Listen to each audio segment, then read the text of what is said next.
શ્રીનગર સુધી Vande Bharat ટ્રેનનો trial run કરવામાં આવ્યો। ભારતીય રેલવે કટરા સ્થિત શ્રી માતા વૈષ્ણો દેવી રેલવે સ્ટેશનથી શ્રીનગર સુધી વંદે ભારત એક્સપ્રેસ ટ્રેનનો પ્રથમ ટ્રાયલ રન કર્યો।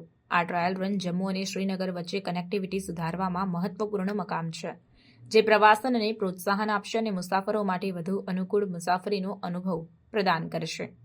વંદે Bharat train make in India પહેલ હેઠળ ડિઝાઇન કરાયેલ અડધી ઉચ્ચ ગતિની ટ્રેન છે। તે અદ્યતન હીટિંગ સિસ્ટમો અને બાયો ટોયલેટ્સ સહિતની આધુનિક સુવિધાઓથી સજ્જ છે, જે કાશ્મીર ખીણના ઠંડા હવામાન માટે યોગ્ય છે। ટ્રેન 30 ડિગ્રી સેલ્સિયસ જેટલા નીચા તાપમાને પણ કાર્ય કરી શકે છે, જેનાથી મુસાફરોને અતિશય હવામાનમાં પણ આરામદાયક મુસાફરી મળી રહે છે। ટ્રેનના રૂટમાં બે પ્રખ્યાત પુલોનો સમાવેશ થાય છે, અંજીખડ પુલ અને ચિનાબ પુલ।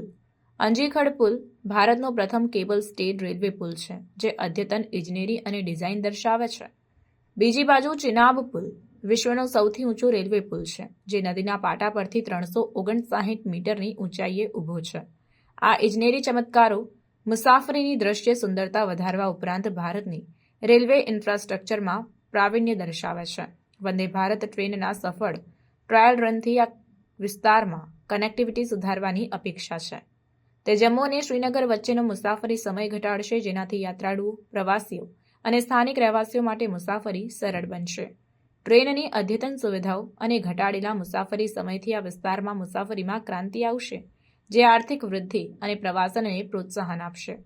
વંદે ભારત ટ્રેનની વ્યાપારી કામગીરી ફેબ્રુઆરી 2025માં શરૂ થવાની છે, જેમાં પ્રધાનમંત્રી નરેન્દ્ર મોદી પ્રથમ મુસાફરીનું ઉદ્ઘાટન કરવાની અપેક્ષા છે।